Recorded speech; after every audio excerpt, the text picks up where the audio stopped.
sagaalkii bishan Disembar Maraykanku waxay duqayn ka geysteen meel u dhow magaalada Saako ee gobolka Jubbada Dhexe waxaana dawladda Maraykanku ay sheegtay in duqayntaasi uu ku dhintay xubin sare oo ka tirsan ururka Al-Shabaab inkastoo aysan shaacinin magaca qofka la beegsaday galka baarista oo la xiriiray ila ka tirsan sirdoonka Soomaaliya iyo saraakiil kale oo dhinaca amniga ah waxa uu ogaaday in duqayntaasi lagu dilay sargaal xilal kala duwan ka soo qabtay ururka Al-Shabaab kana mid ahaa saraakiisha soo kacaysa ila wareedyo kala duwan waxay galka baarista u sheegeen in ninkaasi lagu magacaabi jiray Maxamed Cabdinuur oo ku magac dheeraa Marwazi kana soo jeeday gobolada Koonfur Galbeed sargaalkan ayaa ka soo shaqeeyay maktabka dacwada inkastoo xilal kala duwan oo horena uu soo qabtay mid ka mid ah laamaha sirdoonka ayaa ii sheegay in maktabka dacwadu ay dad badan u tashkiiliyeen ururka Al-Shabaab taasina ay keentay in la bartilmaameedsado hase yeeshee xubin kale oo ka mid ah sirdoonka Soomaaliya waxa uu isna ii sheegay in Maxamed Cabdinuur Marwazi uu hadda ka hor wada shaqayn la lahaa xubnaha xafiiska xiriirka arrimaha dibadda u qaabilsan ururka Al-Shabaab gaar ahaan la macaamilka ajaanibta dhowr maalmood ka hor duqaynta Maxamed Cabdinuur Marwazi dawladda Maraykanku waxay dhinaca kala shaacisay inay dib u soo cusboonaysiinayso abaalmarin dhan $5 milyan oo saarnayd madaxa Jihaad Zarvan Mustafa oo ka tirsan saraakiisha ururka Al-Shabaab ahna muwaadin u dhashay dalkan Maraykanka saraakiil dhinaca amnigu waxay ii sheegeen in Jihaad Zarvan Mustafa uu isku hayay ilaa 3 jago oo kala duwan kuwaasi oo kala ah ku-xigeenka madaxa qaybta sancada ama farsamada qaraxyada xubin ka tirsan hoggaanka iclaamka ama warbaahinta iyo inuu xubin ka yahay golaha shuurada ee ururka Al-Shabaab Saciid Cabdullaahi Dilib oo ku magac dheer Sergio waxa uu horey uga soo tirsanaa ururka Al-Shabaab aqoonna waxa uu leeyahay Jihaad Zarvan Mustafa Jihaad Mustafa Axmed Gurey wuxuu yimid Soomaaliya xilliga maxaakiimta wuxuu ka mid ahaa raggii muhaajiriinta maartay xilligaas waddanka soo galay dagaalkii mataqaana iidaal ka qayb qaatay kadib markii maartay sheegay xashidadkii maartay soo galeen waddanku wuxuu ka mid ahaa raggii u cararay maxaan ku yiraahdaa Jibooyi 2009 waxaa la dilay ninka la yiraahdo Nabhaan markii la dilay ninka waxa mas'uul looga dhigay muhaajiriinta markii muhaajiriinta waxa mas'uul ka Nabhaankii booskiisa u galay 2009 iyo 10 iyo 11 dagaalada hadana waxaa bilowday xamarka maartay dawladda iyo shabaab ku dhexmaray marka muddadaas maartay wuxuu mas'uul ka muhaajiriinta oday u ahaa dagaaladaas inta badan uu ka qayb qaatay xilkiisa hadda muxuu yahay shabaab hadda wuxuu mas'uul ka yahay maartay wixii yiraahdaan tasniic ama sinaaca farsamada tasniic waa qayb ka mid ah maartay sheeg qolyahan maartay waa meesha ugu sareysa warshada ugu weyn oo maxaan ku yiraahdaa minooyinka kaydintooda farsameynta marka wax ku qarxan waa TNT-dana waa qaaliyo waxa maartay mar walba lama helo markii la keeno xilliga go'da waxay sameeyaan marka baashi way beeqaamiyaan waxay sameeyaan maartay way barxaan waxay ku barxaan maartay maxaan ku raahdaa muwaad kale sida aluminium ay ku barxaan waxyaabo noocaas oo kale way qabataa waxay sameeyaan weelasha mataqaanaa minada lagu way sameeyaan oo kale maxaan ku raahdaa baabuurta maartay isqarxiyo biraha mataqaanaa waxa lagu dhijiyay ayaga sameeyo marka maxaan ku dhahay qaybtaas muxuu ka yahay marka waa ku-xigeen laakiin hawshiisa kala wado waa isaga kala wado ururka Al-Shabaab waxay guud ahaan ka taxadaraan inay si weyn u soo dhex galaan dadka ka yimaada dibadda caadiyana dadka ay ugu yeeraan muhaajiriinta ee ka yimaada wadamada dibadda ah badankoodu kama hayaan xilal sare waxaana taas beddelkeeda loo diraa furimaha dagaalka ama waxay ku eg yihiin xarumaha tababarka sidoo kale waxay u diraan inay ka dagaalamaan gudaha Kenya si looga fogeeyo hoggaanka sare ee xarakada qaar ka mid ah hogaamiyaasha ajaanibta oo uu ka mid ahaa Cumar Xamaami waxa ay ku dhinteen gacanta ururka Al-Shabaab kadib markii ay iskhilaafeen madaxda ururka haddaba maxaa u suurtageliyay Jihaad Zarvan Mustafa inuu xiriir fiican la yeesho hoggaanka ururka Al-Shabaab iyadoo dhinaca kalena dadka ajaanibta ah aysan xiriir fiican la lahayn hoggaanka xarakada isla su'aashaas waxaa ka jawaabaya Saciid Cabdullaahi Dilib godana hal marna kala hor imaan uu ku qanacsaa way isku fiicnaayeen haddana kan joogo isku fiican yihiin uu ku qanacsan waxaa jirtay xilli ajaanibta la joogta ururka Al-Shabaab lagu qiyaasiyay tiradooda ilaa 1,000 qof kuwaasi oo u badnaa dadka ka yimid bariga Afrika hase yeeshee saraakiisha amnigu waxay xilligan aaminsan yihiin in tirada ajaanibta la joogta ururka Al-Shabaab ay si weyn isku dhimeen marka laga reebo kuwa ka yimid bariga Afrika qaar badan oo ka mid ah waxaa la sheegay inay isaga carareen Soomaaliya ayna tageen dalka Yemen halka qaar kale ay ku biireen ururka Daacish kuwa kalena waxay ku jiraan xabsiyada ururka Al-Shabaab iyaga oo looga shakiyay inay doonayeen inay ku biiraan ururka Daacish hase yeeshee inta badan ajaanibta Al-Shabaab ee ka soo jeeda bariga Afrika waxay ku jiraan ciidanka lagu magacaabo Jaysh Ayman ee ka dagaalama gudaha Kenya ilaa xuduudda u dhaxaysa labada waddan gaar ahaan gobolka jubbada hoose ajaanibta aan ka imanin bariga afrika ee la joogta al-shabaab badankoodu waxay ahaayeen kuwo loo jeediyey dhinaca tababarada iyo qaraxyada khubarada sirdoonku waxay aaminsan yihiin in ajaanibtani ay yihiin kuwa inta badan keenaya khibradda iyo farsamada kala duwan ee qaraxyada inkastoo xilligan ay soomaalidu yihiin kuwa si buuxda u hogaamiya xarumaha qaraxyada ayaa ururka al-shabaab ay xilligan horumariyeen farsamadooda sida ay aaminsan yihiin khubarada dhinaca argagixisada ee soomaalida iyo ajaanibtuba khubarada qaramada midoobay ee la socodka cunaqabataynta Soomaaliya saaran ayaa warbixin ay bishii hore daabaceen ku sheegay inay heleen caddayn qeexan oo muujinaysa in ururka al-shabaab ay adeegsanayeen qaraxyo ay iyagu sameeyeen tan iyo bishii Juulaay 2017 waxay sheegeen khubarada qaramada midoobay in shaybaar lagu baaray qaraxyada ay samaystaan al-shabaab shaybaarkaasi oo ay leedahay hay'adda dambi baarista Mareykanka ee FBI-da natiijadeediina dib loogu celiyey khubarada qaramada midoobay ee la socodka arrimaha Soomaaliya laakiin Siciid Cabdulla Delib oo aqoon durugsan u leh farsamada qaraxyada ee al-shabaab iyo sida ay ku helaan waxa uu galka baarista u sheegay inuusan badnayn hubkii dawladdii hore ee xilligan ay al-shabaab u adeegsadaan qaraxyada Siciid Cabdulla Delib waxa uu wareysigan galka baarista siiyey 26 bishii Sebteembar ee sanadkan waa bil iyo badh ka hor inta aan la daabicin warbixinta qaramada midoobay adeegsanaysay maba yaalaama dalka horta waxaa laga yaabaa inay ka harsan yihiin qadaa'ifkan taali waxaasoo kale waarsan laakiin mawaadda hadda dadkay ku laayaan waa wax khaarijka laga keenay inta badan labayna u qaybsamaano maaragtay gawaarida iyo xisbiyada waxay geliyaan maaragtay sheegeen xisaam ama tardiyo waxay laptop soo geliyaan oo ama printer ay geliyaan gawaarida weynka waxay saaran inta badan TNT waa maado loo yaqaan TNT maaragtay shay muddo wax burburiso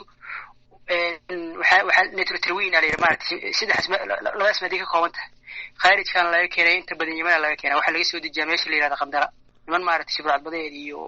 cirtoogta meesha ka soo dejiyo waxa soo maraa dhulkaas la soo mariyaa xareera loogu keenay inta badan ama badda loo soo mariyaa ama maartay bariga soo mariyaan ilaa Puntland markii wuxuu ahaa soo bixista ma adko baaritaankood ma adko ilaa loo baaraga gawaarida dadka laakiin qof markuu soo baxay maartay baaritaankood iska cayaabal hadeer laamigiisa hadeeran xeeb meesha raani mariyaan laakiin masterka kaliya loo keeno waa meeshaas waxaad wax yar iigu noqotaa Yemen halkee baa laga keenaa miyaa la soo iibiyaa miyaa loogu deeqaa sida ogtahay horta cirtoogta caalamiga jira dunyada hub maaragtay shaqookan mamnuuca dunyada meel walba laga gataa Yemen hadda maadaama sidoo kale wadanku iska bursay waa la soo gariyo hubka suuq ahaan ma taqaan way ka soo gataan dad ku shaqeysto waxaas nimanka hadda xataa Puntland ay ka soo gataa barbadeed ma aha niman ay ku fikiraan ma aha way soo gadaa lacag kala baxaan laakiinadii markii ugu yartaa 200 iyo 100 u dhaxaysa ayaga keenay qolada barbadeedkan ee togtoolada ayaga soo qaada gaalkacay keenaan lacagtu waxay siyaa markay keenay meesha la yiraahdo xardheere markii lacagta bixiyaan saraakiil hore uga tirsanaan jiray sirdoonka Puntland ayaa sidoo kale u sheegay galka baarista in al-shabaab hubka ay ka soo dejiyaan xeebaha Puntland iyo xeebo kale oo ka tirsan Soomaaliya Cabdirasaaq Ciise Khaatumi waxa uu ahaan jiray agaasimihii hore ee hay'adda nabad sugidda Puntland hubka Soomaaliya soo gala wuxuu ka yimaadaa marka uu horeysa Yemen gacanka cadan buu ka yimaadaa Yemen marka hubka ma samayso iyo waqtigooda waxay keenaan dhul kale dawlado kale oo ay kamid tahay Iran waxaa la sheegaa iyadana in marka qaarkood laga keeno Pakistan hubkaasna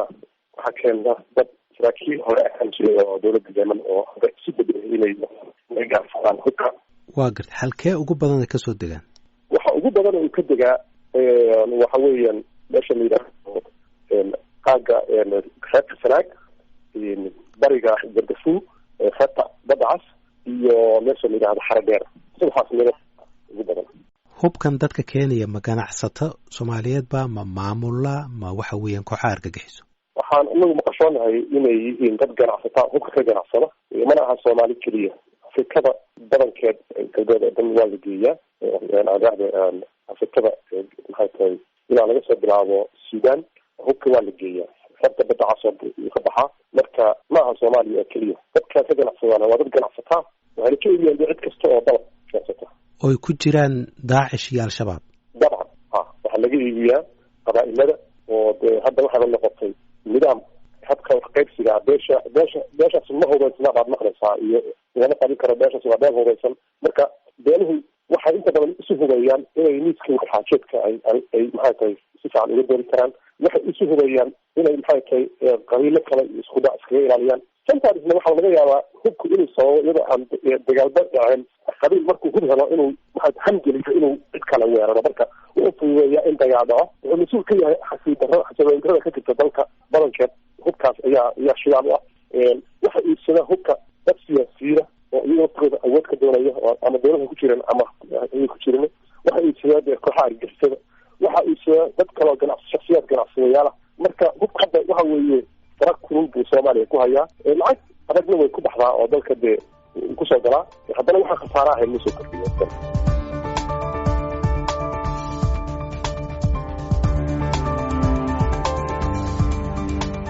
mar kale haddii aynu dib ugu laabanno jihaad sarwaan mustafa, waxaa galka baarista ay u sheegeen xubno ka tirsanaan jiray ururka al-shabaab in xafiiskaasi farsamadu ay sameeyaan hindisayaal badan oo ay ku horumarinayaan farsamada qaraxyada iyo xeeladaha loo adeegsado. waxaa kaloo xitaa ay hindiseen xafiiskaasi gantaal ay hindiseen farsamo yaqaano ka tirsan ururka al-shabaab. siciid cabdulla dilib waxa uu galka baarista u sheegay in qaybta sanaacada ee uu ka tirsan yahay jihaad sarwaan mustafa ay isku dayaan inay kolba hindisaan farsamo cusub oo aan ku koobnayn qaraxyada, balse sidoo kale ay hadda ka hor isku dayeen inay farsameeyaan gantaal. fikradda samaynta gantaalka waxaa iska lahaa madaxii hore ee qaraxyada ee ururka al-shabaab ibraahim cali cabdi anta oo lagu dilay duqayn Maraykanku ay ka geysteen agagaarka Jilib bishii Disembar 2014. waxaa ka naqaashin waxaa kamid ah inay gantaalo sameeyaan oo maaragtay gantaalka maadada yiraahdaan daaficado gantaalka riddo ama tuurto in la sameeyo. waxyaaba noocaas ka naqaashin wixii oo dhan way socon waayeen markii dambe. gantaal noocee ayay ka fikireen inay sameeyaan? gantaalada mataqaana la rido oo maaragtay sheeg oo waxay ka koobiyeen kolley maaragtay Filistiin meelaha saarto gantaalada mataqaana maxalliga ah maaragtay kusayska waa la sameeyay way tijaabeen daaficadi way sameeyeen xataa maaragtay sheegeen laakiin wixii maaragtay sheeg way control waayeen way iska daayeen. maxaad ka wadaa way control waayeen? anaba waa la riday balka waa la sameeyay.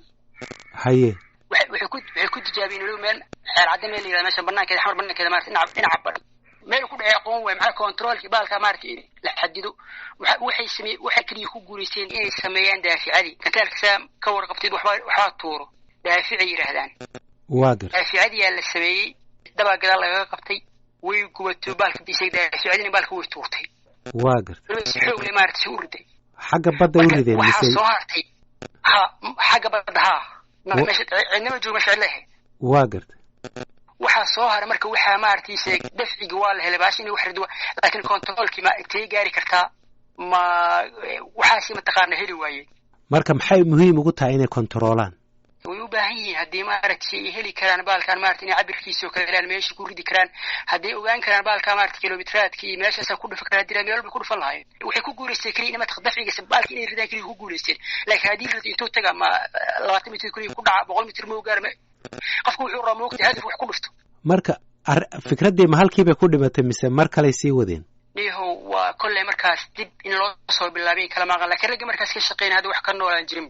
siday al-shabaab u kobciyeen awoodooda samaynta si lamid ah waxay badbedelayeen xeeladahooga. sidoo kale waxay bedelayeen noocyada qaraxyada iyaga oo ku bilaabay waddada dhinaceeda goor dambena ku xiray baabuurta. xataa waxaa dhacday qaraxyo lagu xiray geedaha korkooda kuwaasi oo lala bartilmaameedsanayay dadka hoos fadhiista ama hoos mara ama ag mara geedaha. waxaa sidoo kale al-shabaab ay qaraxyada ku rakibeen kombiyuutarro iyagoo isku dayay inay ku soo ridaan diyaarad bishii Febraayo 2016. khubarada dhinaca amniga iyo xubno hore uga soo goostay al-shabaab waxay galka baarista u sheegeen in ururka al-shabaab ay xataa ku hamiyeen in diyaaradaha dharowniska ah ay ku rakibaan qaraxyo si ay ugu bartilmaameedsadaan shakhsiyaad gaar ah oo dhex maraya magaalada iyadoo laga hagayo meel fog. siciid cabdulla dilib oo hore uga tirsanaan jiray al-shabaab waxa uu xaqiijiyey in damacaasi uu ku jiro ururka al-shabaab. diyaaradaha dowladda la sheegay horta waxaa nooca la yiraahdo way EGI waa nooc inta badan shacabka isticmaalaan oo iclaamiyiinta iyo muxuu ahaa iyo dadka lamid ah isticmaalo. waa baqaaleero maaragtay sheegeen awoodaasa loo diraa ilaa waxay ku maqnaan kartaa 5 daqiiqo. iclaamiyiintana isticmaalo maaragtay iskaabirta lagu xiraa kor saas wax looga duubaa. xataa Soomaaliya way taalaa iclaamiyiinta Soomaaliya way isticmaalaan waa arkay. marka ayagu waxay rabaan inay si kale ugu faa'iideystaan ileen baabuurtii soo gelinta xamar way adkaatay oo wax badan la qabtay. meelihii weerara meelihii wax ku dhufan jireen kulli maaragtay waa inay gaaraan way ku adkaatay. marka nimankan aslaba maaragtay sheeg haddii wada ka xirato midkay raadiyaan imraan مثلا baasha la shaqada gorbaa la keenay waxay keeneen markii laamiyada la dhisay oo muxuu ahaa dalka la dhijiyay markii waxay gelin jireen dhulkii gelin jireen laamiyada ma dhismo lagu bilaabay la dhijiyay markii waxay ma geli karaan laami mar tani su'aal li fiiro maxaa ku raada istikriska bataqaar gaari lagu dhijiyay marka hadda maadaama maaragtay isay gawaarida maaragtay soo geeyay xamri ku adkaatay waxay ku fikireen ma taqaana in bahaladaasi kaga faa'iideystaan wax ku xiraan وما يكون عرقلات كذا سمير ما أرتميش يكون فكران يصير حكومة سمكرة يكون سميان. واقف حاجة. مركو حساري كان واحد بدل ما آخر. ترى حتى ما أرتيش وحن رأي ما أرتيش في هذا الحدود ريجيس وحش شين واي لما ميو ما أرتيش أو ديارها ما آخر. لكن إن لقوا ورقة فيها. marka wax yar ii sharax sida ay rabaan inay isticmaalaan waxay rabaan inay magaalada ku kiciyaan oo ay meel wax kaga tuuraan mise waxay rabaan droniska oo qarax ku xiran yahay inay qof ku dhuftaan ama dhismo ku dhuftaan sidee bay wax qorshahoodu waa sidee marka horta taarikooda ugu weyn waa in xamar wada ka dhacay si lagu geyn karayo xamar markaan waxaan kaga dhici karaan xamar waa in marxad amar waa in caalamka aan laga dhigin xamar aan nabada inaan la dhihin وهذا ما أرتوح صار نوع عقاتين صاروا ما أرتلي حمر ونوض ما أنا لدى حشار كمتي كراري كوب حتى ما أرتلي شيء عيار اللي جبوتها كل عياري وحيانا نوع اسمع إن وضك إنت سانو سيجرو تارجي تقول وقتوا إنتاس واقف ما قرحنا سو ودينا وادرين كرتادا قرحنا ما أرتلي قرحنا حمر سوقي ولا ودروقي ما أرتلي شيء واحد ولدك كده اسمه الجرام شعب كوبابو واحد هو متقان أي كروان وين اللي الحمر والله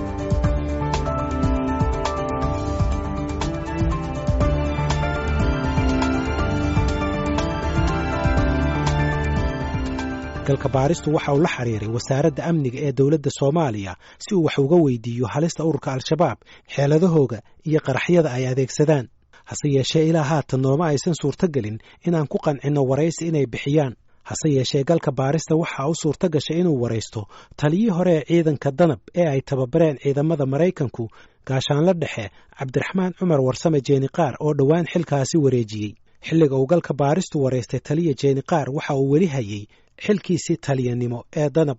inta iyaga ay danaynayaan inay waxyeelo sameeyaan annagana waxaan raadinaa xog ah ku saabsan noloshooda iyo caqiidada ay aaminsan yihiin iyo waxa ay ku dagaalamayaan iyo qalabka ay haystaan iyo intay jira leeyihiin intaba waanu raadinaa marka dadka way kaa wareeriyaan laakiin awood sax ah oo ay leeyihiin maanta ma jirto sida runta ah waa gartay laakiin dabcan taliyaasha dee ciidamadaad ka mid tahay deegaanadana waad ka dagaalantaa aqoon baad u leedahay hubkan la sheegayo milaanka iyo Sam 7 iyo waa hub Soomaaliya hore u yaalay dad badanna oo khubaro military ay sheegaan inuu gacantooda ku jiro marka wax walaaca idinkuma haya miya horta hubkii hore oo Soomaaliya yaalay horta hub hadeer xaalad sax ku shaqayn kara ama 40 sano ilaa 50 sano wax hubo oo intaas yaalay sidii loogu talagalay shaqayn kara ma jiro haddii ay leeyihiin Sam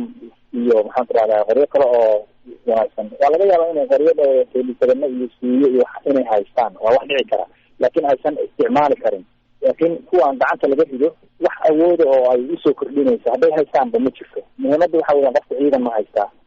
ma haystaan nimankani ciidan awood lama haystaan waxay wax ku weeraraan wax ururis ah maalin markay meel weerarayaan waxay ururiyaan dadkaas 3 bilood ilaa 4 bilood inay meel ku weeraraan oo weliba ay qof walba keenaan meeshaas qorigii usoo aasaan kabacdigeeda ay sida ay isugu xiran yihiin iyo inay unug noqdaan iyo inay koox noqdaan ay ku qaadato waqti dheer waayo waxay baqayaan inta ay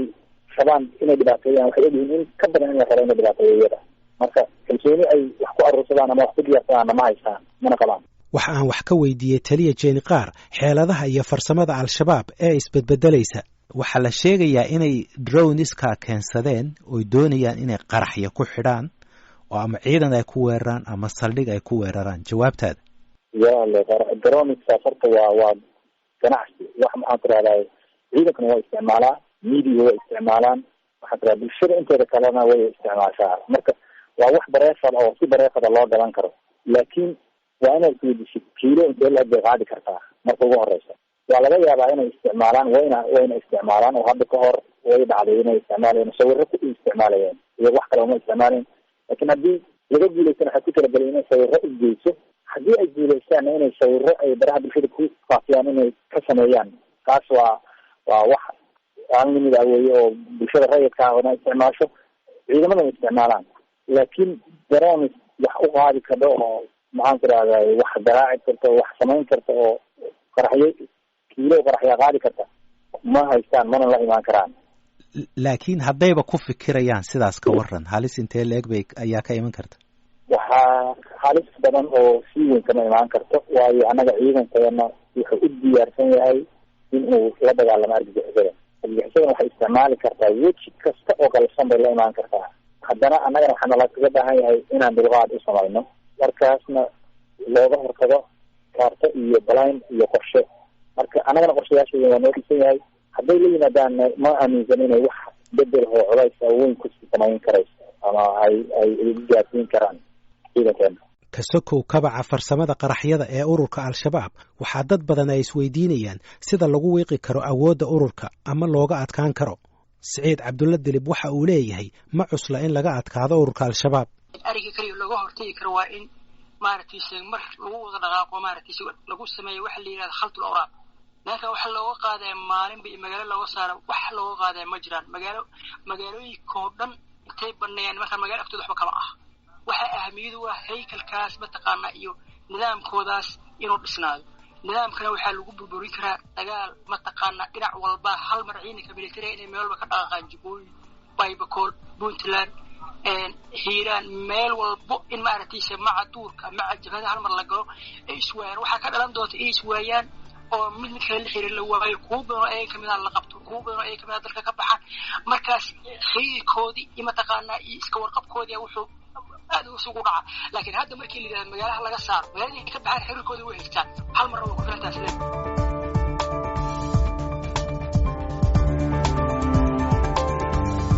barnaamijkii galka baaristuna waa naga intaas. fikradihiina noogu soo dira hmaruuf@voanews.com.